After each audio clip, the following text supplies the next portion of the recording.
Let's look at the electric force between 2-point charges Q1 and Q2, a distance r apart. We can use Coulomb's law to find the electric force. The electric force is K Q1 times Q2 over r squared. We can also use Q1 to produce an electric field E1. And then put Q2 in this electric field, and then there will be an electric force acting on the Q2. In this case, since we're placing a charge in a field, the electric force on the charge can be found using QE. And since we're placing Q2 in the electric field E1, this F equals to QE will be Q2 times E1. And because these two forces, they should be the same, this would equal to K Q1 times Q2 over r squared.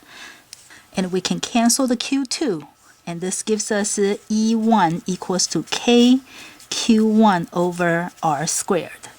So this is the equation we can use to find the electric field produced by a charge Q1 at this location, a distance r away from that point charge Q1. And we can drop the subscript and turn this equation into a more general form, E equals to KQ over r squared.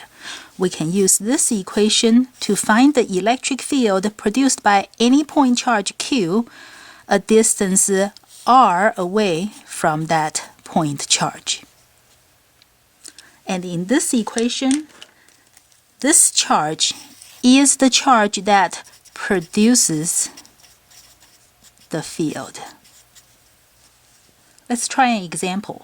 Find the magnitude and the direction of the electric field over here, a distance 0.2 meters away from a positive 3 microcoulomb point charge.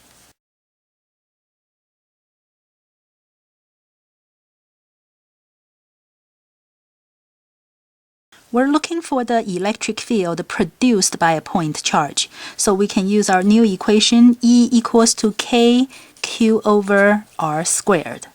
The K is 9 times 10 to the 9th. The charge is 3 micro. It's 3 times 10 to the negative 6. The distance r is 0.2. So this will give us 675,000 newtons per coulomb. That's the magnitude of the electric field, but the electric field is a vector, so we still need to find the direction. To help us identify the direction, we can employ a test charge. If I put a positive test charge over here, the positive charge would experience a repulsive force in that direction. Since the force experienced by a positive charge should be in the same direction as the electric field it is in, the electric field at this location must be going same direction, that way as well. Now I can remove the test charge, and we can see that the electric field produced by a positive charge goes away from the positive charge or out of the positive charge. For example, if I need to find the direction of the electric field over here, I can use the test charge to figure it out again, or I can just say it is going to be away from or out of the positive charge, therefore the electric field over there is in this direction. Now, what if instead of a positive 3 microcoulombs, the charge is negative 3 microcoulombs? Find the magnitude and direction of the electric field over here, a distance 0.2 meters away.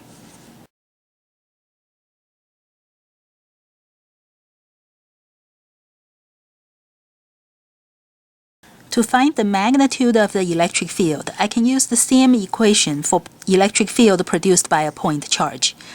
So it's going to be KQ over r squared. Everything is the same. And again, I'm not going to plug in the signs for the charge. I'm just going to use this equation to find the magnitude of the electric field. And then I look at the picture for direction.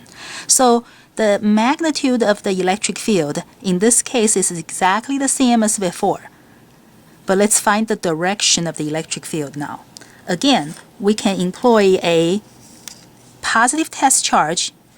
Now this time the positive test charge is going to experience an attractive force, so the force goes that way. And since a positive charge should experience an electric force that's in the same direction as the electric field, that means the electric field at this location must be in the same direction. So now I can remove the test charge. And you can see that the electric field direction goes into the negative charge or towards the negative charge. If I want to find the electric field produced by the charge at this location, then it's again towards or into the negative charge, so the electric field over there goes that way.